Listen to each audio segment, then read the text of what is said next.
출애굽기 5장의 말씀으로 함께 말씀을 상고하겠습니다.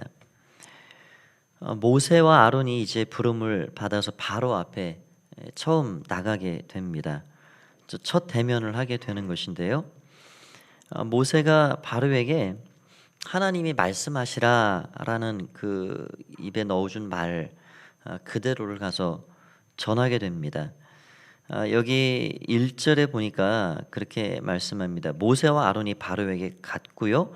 이스라엘 하나님 여호와께서 이렇게 말씀하시기를 내 백성을 보내라. 그러면 그들이 광야에서 내 앞에 절기를 지킬 것이니라. 그 뒤에도 이렇게 3절에도 또 나오지만 히브리인의 하나님이 사흘길쯤 가서 이렇게 하나님께 제사를 드리려 합니다. 우리를 보내시오. 이렇게 말을 하고 있습니다. 그러니까 지금 단순하게 어디 며칠 갔다 이렇게 제사 드리고 오는 거는 사실 아닙니다. 완전하게 애굽을 떠나는 게 하나님의 계획이었고 그대로 가야죠. 그게 이루어져야죠. 그런데 지금 며칠쯤 가서 제사를 드리려 합니다. 한 4일길쯤 가서 제사 드리고 오겠습니다. 이거는 이제 지금 바로의 마음이 첫 대면 상태이기 때문에 진짜 보내줄 마음이 있는지 어떤지를 알 수가 없으니까 한번 이렇게 그 마음을 떠보는 듯한 어떤 그런 상태 가운데 있는 거죠. 그런데 뭐 보내주는 건 둘째치고 이 3일길 가서 제사 드리고 오겠다, 거의 뭐 씨알도 먹히지 않는 그런 이 상태를 볼 수가 있습니다. 그래서 모세와 아론이 굉장히 이제 난감한 상황에 처해지는 게 이제 오늘 본문 안에 나오는 이야기입니다. 바로가 뭐라고 이야기를 하느냐? 이제 2절에 이렇게 이야기합니다. 바로가 이르되 여호와가 누구이기에 내가 그의 목소리를 듣고 이스라엘을 보내겠느냐? 나는 여호와를 알지 못하니 이스라엘을 보내지 아니하니라. 단순한 말이죠. 독재자의 어떤 단순한 논리입니다. 나는 하나님 모른다. 그가 누구냐? 도대체 알지 못하는 그 이름 누군지 모르기 때문에 나는 보낼 수도 없다. 딱 두 가지입니다. 나는 모른다. 못 보낸다. 가라. 이제 이렇게 되는 거죠. 한마디로 딱 잘라 말하고 있는데 그 말이 이 세상에서 사람들이 하는 그런 이야기죠. 모르니까 뭐 더 이상 그 다음이 진행되지 않는 겁니다. 가만히 보면 인생에 복잡한 문제와 어려움이 많이 있죠. 그런데 그 문제와 어려움이 다 어디서 출발을 하느냐? 하나님을 알지 못하는 데에서 사실 시작됩니다. 인생의 이 많은 문제의 이 근본이 뭐냐? 그 근본적인 문제는 뭐 출세를 못해서 문제도 아니고 가진 게 적어서 문제도 아니고 사실 뭐 어디가 조금 약하고 병들어서 그게 어렵고 불편하고 때로는 힘들고 그럴 수 있지만 근본적인 인생의 문제를 가져다 주진 않습니다. 병들어서도 하나님 앞에 정말 기쁨과 감사를 잃지 않고 사는 사람들도 있고요. 가진 게 적어도 내 가진 것으로 만족하고 그렇게 감사하게 살아가는 사람들도 얼마든지 있습니다. 출세 그거 뭐 올라보지도 않고 그냥 유유자적 살아갈 수 있습니다. 그런데 인생의 가장 근본적인 문제는 하나님을 알지 못하는 그 무지에서 사실 비롯이 되는 것입니다.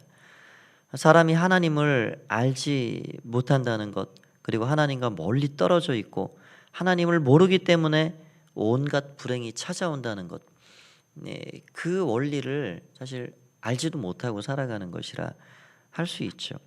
그래서 우리 인간의 이 불행의 뿌리는 온갖 불행의 그런 가지들이 하나님을 모르는 데에서 시작이 된다라는 것을 우리가 기억할 수 있습니다. 그래서 우리 인생에 이 한 평생의 삶이라는 게 뭔가, 의미 있는 삶이라는 게 뭔가 하나님 알아가는 겁니다.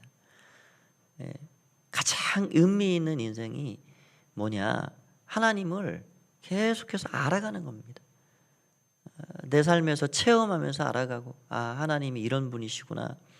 또 예배를 통해서 알아가고, 신앙생활 자체가 그래서 그 하나님을 알아가면서 하나님과의 관계를 지속적으로 이어가고 깊이 있게 만들어가는 것, 그것이 우리의 신앙이라 하는 것이죠. 그 하나님을 알아가면서 하나님을 닮아가는 것, 그것이 우리 신앙생활입니다. 알지 못하고 믿는 것은 맹신으로 가기가 쉽습니다. 하나님 그래서 잘 알아야죠. 알지 못하면 참 이렇게 함정에 빠질 그럴 오류들이 우리 가운데 많이 있는 것이죠. 반드시 그래서 우리는 배우고 알고 확신하고 그러면서 그 하나님을 닮아가는 것. 우리가 하나님의 형상으로 지음을 받았죠. 그 하나님의 형상을 잃고 살아가는 존재가 되어서 우리가 구원을 하나님이 시켜주셨다. 그리고 성화가 된다. 나중에 영화로운 존재가 된다.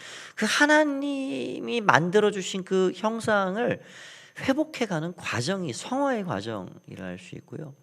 그래서 그 하나님의 은혜로 늘 우리가 그 하나님을 닮아가는 것, 그것이 우리의 신앙생활의 한 걸음 한 걸음 과정이라 하게 되는 것입니다. 지금 바로는 하나님을 난 모른다, 이스라엘을 보내지 못하겠다, 그렇게 이야기를 하고 있는 것입니다.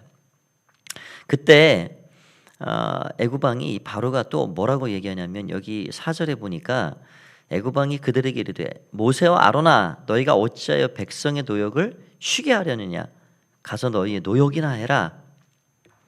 이 백성의 수가 지금 얼마나 많은데 히브리인 백성들의 수가 상당하죠. 200만이 넘는, 장정만 60만 명 이렇게 되는 상황이기 때문에 지금 너희들이 일을 하루 안 하면 그 품삯이 얼마인 줄 아느냐? 그 손이 얼만데, 손해가 얼마나 막심한데 가서 일이나 해라, 잔말 말고. 그런 얘기를 하고 있는 겁니다. 그러니까 지금 모세는 우리가 예배하러 갔다 오겠습니다. 그 하나님이 광야에 가서 예배하고 오라 하십니다. 하니까 무슨 소리냐? 너희가 지금 가면은 지금 국고성, 비돔, 람셋 이거 지금 누가 지금 다 짓고 있는데 이 일꾼들을 다 어디로 빼가려고 하느냐? 이제 그런 논리죠. 이게 통치자의 논리입니다. 통치자의 논리. 그러니까 4일만 이 사람들이 일을 멈추고 빠져나가도 이게 안 된다는 거죠. 그러니까 이 바로는 논리가 예배를 어떤 수준으로 지금 보고 있느냐. 예배를 지금 뭐 공사 현장에 건물 하나 올리는 거 그 수준하고 똑같은 수준으로 아니 그거보다도 더 못하게 지금 예배를 생각하고 있는 것입니다. 벽돌 굽는 것과 비교를 하고 있고 건물을 올리는 것과 비교하고 있고 그보다 하찮고 시간 낭비하는 정도로 너희가 지금 게으르니까 게으르다 지금 할 일이 없고 뭐 그렇게 할 일이 없냐? 가서 예배를 한다고 그러길래 지금 그 정도 수준으로 지금 바로가 이 예배를 아주 하찮게 지금 생각을 하고 있는 것이죠. 그러나 우리가 아는 예배는 그런 게 아니죠. 예배는 우리 인간의 최상의 가치입니다. 예배 이상의 가치는 사실 없습니다. 우리 인간에게. 어느 신학자는 그래서 예배를 거룩한 시간 낭비라. 세상 사람들은 수요일이고 새벽이고 금요일이고 주일이고 그것도 주일날 아침에 갔다가 저녁 오후 시간에 또 늦도록 그렇게 종이를 읽고, 아니 너희는 교회에 뭘 그렇게 맨날 가가지고 예배한다고 가서 그렇게 가느냐. 괜히 뭐 쓸데없는 일을 하는 것 같고 시간 낭비를 하는 것 같이 비춰질 수도 모르겠습니다. 그렇게 생각이 들지. 그러나 세상에 그 어떤 돈을 벌고 땀을 흘리고 열심히 뭐 뭔 일을 하죠 하는 그 이상 그런 것과 비교할 수 없는 가치, 하나님의 형상을 찾아가고 하나님의 뜻을 헤아리고 그 하나님을 영화롭게 하고 하나님의 나라가 세워져 가고 인간의 인간됨 그 중심이 그렇게 세워져 가는 그 예배는 우리 인간에게 있어서 가장 중요한 가치라는 거예요. 그래서 지금 바로가 말하고 있는 이런 것과는 너무 모르죠. 정말 하나님을 모르는 그런 인간을 표상을 하고 있는 것입니다. 지금 이 독재자 바로는 그래서 계속 어떻게 이 모세와 아론을 어렵게 만들어가고 있느냐. 여기 9절을 보시기 바랍니다. 9절에 보니까 이렇게 되어 있습니다. 그 사람들의 노동을 무겁게 함으로 수고롭게 하여 그들로 거짓말을 듣지 않게 해라. 지금 백성의 감독들과 기록원들, 그 히브리인들을 감독하는 사람들을 불러가지고 지금 모세와 아론이 거짓말하고 있다. 그들 말 들을 필요 없다. 그러니까 지금 자기 생각이죠. 이게 거짓말이 아니고 하나님이 하라고 하신 말씀 전하고 있는데 그거를 거짓말로 이야기를 하고 있습니다. 지금 이 바로는요, 세상에 하나님을 대적하는 인간들의 표상입니다. 자꾸 지금 이 히브리인들, 이스라엘 백성들과 또 그 감독자들과 이간질을 시키고 있는 겁니다. 그들이 하는 거 다 순 거짓말이다. 전혀 믿을 필요 없다. 그러면서 자꾸 이 사회를 어긋나게 만들어 가는 거죠. 여러분, 사단은 항상 그럽니다. 항상 좋은 관계에 쑥 들어와 가지고 항상 여기서 이 말 저기서 저 말하고 항상 말을 어한 거를 아하게 만들어 놓고 말을 바꿔가는 게 그게 사탄이 하는 일입니다. 그래서 우리가 늘 그런 함정에 빠지지 않도록 항상 주의해야 합니다. 그래서 어떤 문제가 생겼다 그러면 양쪽의 말을 반드시 들어야 합니다. 한쪽 말만 듣고 쉽게 판단을 하면 거기서 항상 어려움이 생깁니다. 저도 그런 경험들을 많이 하죠. 합니다. 그래서 조금 더 판단을 뒤로 미루고 좀 더 상황이 어떤지 알아보고 이제 그러려고 노력들 때는 합니다. 그러니까 이 사탄은 항상 사회를 이렇게 갈라놓고 어렵게 하고 오해를 쌓이게 만들고 그런 일을 하게 되는 것이죠. 그러면서 이 바로가 또 무슨 일을 하느냐, 굉장한 어려움을 줍니다. 뭐 납득할 수 없는 그런 어려움을 주고 있죠. 그 이스라엘의 이 기록관들, 여기 보면은 이 14절에도 이스라엘 자손의 기록관 계속 그렇게 나옵니다. 이 사람들은 뭐냐면 이 독재자들이 하는 전형적인 유형입니다. 우리 일제시대 때도 일본 순사들, 경찰들이 우리를 힘들게 하고 뭐 어렵게 만들고 하는 것도 있죠. 그러나 더 힘들게 만들고 정말 피눈물을 뺀 사람들은 누구냐? 우리나라 사람들입니다.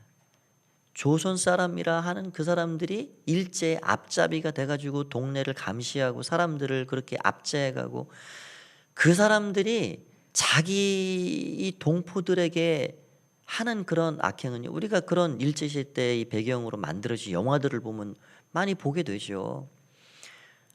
아니, 나랑 똑같이 어린 시절 컸던 그 친구가 일제의 앞잡이가 돼가지고 그렇게 사람들을 족치고 힘들게 만들어가는 거죠. 얼마나 그게 참 어렵게 힘든 일입니까? 지금 이스라엘의 기록원들이라 하는 사람들은 바로 그런 사람. 이 독재자들은요, 자기의 이 지도력을 그렇게 독재의 어떤 그 정치를 유지하기 위해서 사람들을 조직을 탁착 짭니다. 감독들을 세우고요, 기록원들을 딱 이스라엘 사람들의 중에 세워놓고요. 그래서 뭐 딴소리 못하고 빠져나가지 못하게 그렇게 딱 제도를 만들어 놓는 거예요. 제도를. 그러면서 하는 조치가 뭐냐면 똑같이 벽돌을 구워내라. 하루에 하루 분량을 만들어내라. 집을 주지 마라. 그러니까 집은 너희가 알아서 어디서 만들든지 구하든지 뭐 추수해서 걷어오든지 이제 그렇게 시켜 놓은 겁니다. 그러니까 이 기록원들이 더 위의 상급자들에게 매를 맞아가면서 집을 주지 않고 똑같이 벽돌을 만들어내라 그러니까 하도 어이없이 당하고 힘든 일을 겪으니까 지금 모세와 아론을 이제 바로를 만나고 나오는 그 상황에 이제 만났죠. 이게 도대체 무슨 일이냐? 너희가 지금 무슨 일을 한 거냐? 그래서 21절에 보니까 너희가 우리를 바로의 눈과 그의 신하의 눈에 미운 것이 되게 하고 그들의 손에 칼을 쥐어 주었다. 우리를 지금 죽게 했다. 하나님은 너희를 살피시고 판단하시기를 원하노라. 여러분, 이 사람들이 4장 31절에 보면은 그 모세와 아론을 철떡같이 믿고 하나님께서 이스라엘 자손을 찾으시고 백성의 고난을 살피셨다 하고 머리 숙여 경배했던 사람들입니다. 근데 금세 이렇게 바뀌게 되는 것이죠. 그러니까 이 믿음은 또 온데간데 없습니다. 지금 금방 원망하고 불평이 터져 나오고 있는 것입니다. 이런 상황에 이 백성들이 정말 힘들고 어려운 지경에 이 모세도 하나님, 이게 어찌된 일입니까? 어찌하여서 나를 이렇게 곤경에 빠뜨리십니까? 하고 기도를 하고 있는 것이죠. 한 가지를 좀 생각해 보겠습니다. 우리가 신앙생활을 할 때 모든 것이 어려움도 없고 뭐 힘든 일도 없고 그런 신앙생활은 없습니다. 성경은 절대 그렇게 말씀한 적이 없습니다. 이 만사형통이라는 것을 어떻게 표현해야 되느냐? 그러니까 이제 바라보는 각도에 따라 다르지만 만사형통하죠. 그러나 세상 사람들이 추구하는 복과 만사형통이라는 차원에서는 그런 일은 없습니다. 그러니까 예수님을 마음에 영접하고 신앙생활을 첫 시작하는 사람들 중에는 그 즉시 어려움을 겪는 사람들이 꽤나 됩니다. 저도 그런 간증들을 많이 듣죠. 최근에도 어떤 집사님 이야기를 또 들었습니다. 예수 믿자마자 터져 나오는 그런 막 이 고난들이 시작이 되는데, 여러분, 그게 어떤 원리냐? 그동안은 세상 사람들과 보조를 맞춰 살아왔죠. 주일날 뭐 회식 자리도 가서 또 한 잔씩 하고 뭐 그런 보조를 착착착착 맞춰 오다가 이제 그런 것이 끊어지는 겁니다. 세상 사람들과의 보조도 끊어지고, 그러니까 나는 주일날 예배 드려야 된다. 너 왜 이렇게 별나게 사냐? 이제 그렇게 이제 세상과의 어떤 이 발걸음의 보조가 달라지고, 그러니까 거기에서 오는 어떤 핍박도 있을 수 있고 어려움이 있을 수 있습니다. 또 한 가지는 마귀가 절대로 그거를 가만두지 않습니다. 오늘 이 모세는 마음에 정말 이 답답하고 원통하죠. 아니, 하나님이 그렇게 내가 가겠다고 했습니까? 그렇게 안 가겠다고 하는 나를 이렇게 보내놓으시고 이렇게 바로 앞에 가서 하나님 말씀만 전했을 뿐인데 이게 도대체 무슨 일입니까? 그러니까 지금 이 고비예요, 고비. 이게 지금 모세와 아론에게 처음으로 다가온 이게 넘어야 할 산입니다. 예수 믿으면 바로 앞길에 대로가 쫙 열리고 만사형통이 시작이 되는 게 아니라 영적 싸움이 거기서 시작이 됩니다. 마귀는 절대로 가만두지 않습니까? 그러니까 마귀가, 이 사탄이 노리는 목표는 뭐냐면, 예수 믿으면 이렇게 힘들어지는구나. 예수 믿으면 이렇게 혼쭐 나는구나. 쫄딱 망하겠구나. 결국 그렇게 힘들게 해서 주저앉히게 하는 게 마귀의 목표입니다. 거기에서 주저앉아버리고 나 못 믿겠다 하고 돌아가면 온갖 좋은 거를 다 잃어버리는 거죠. 여러분, 만약에 모세가 여기서 주저앉고 포기를 해버리면 안 되겠습니다.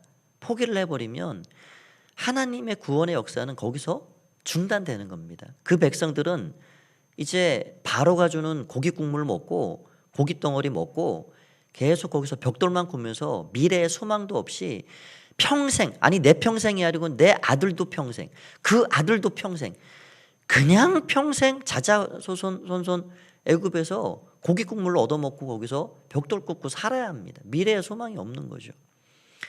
여러분, 진취적인 사람은, 믿음의 사람은요, 이런 시련과 어려움을 뛰어넘어갑니다.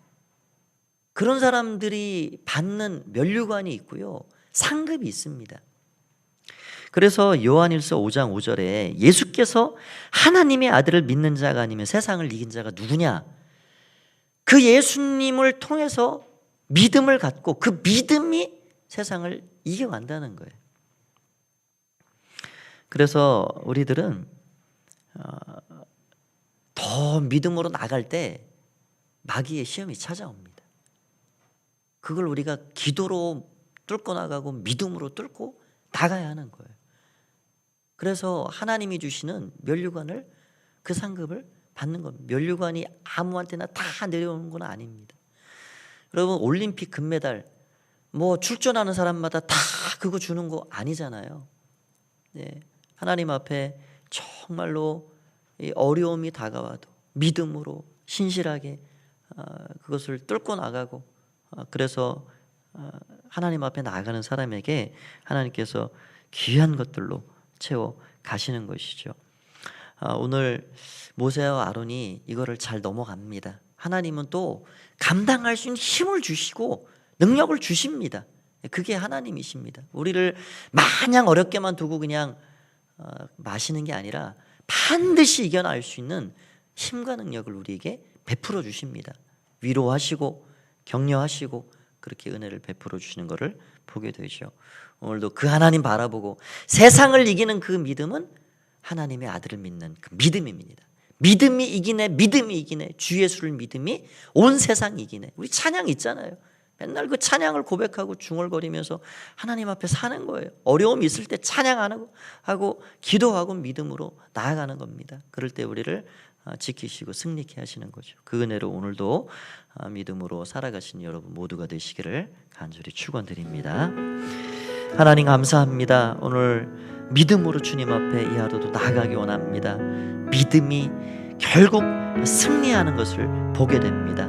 어려움이, 이해할 수 없는 어려움이 모세 앞에 찾아왔지만 그러나 넘어야 할 산임을 우리는 알게 됩니다. 하나님, 우리의 더 나은 소망된 미래를 위해서 하나님 산도 넘어가고 골짜기도 뛰어넘고 우리 주님과 더불어서 믿음으로 나아가는 우리 모두가 될 수 있도록 축복하여 주시옵소서. 하루의 모든 삶을 하나님께 맡겨드리올 때 예수님의 이름으로 기도하옵나이다.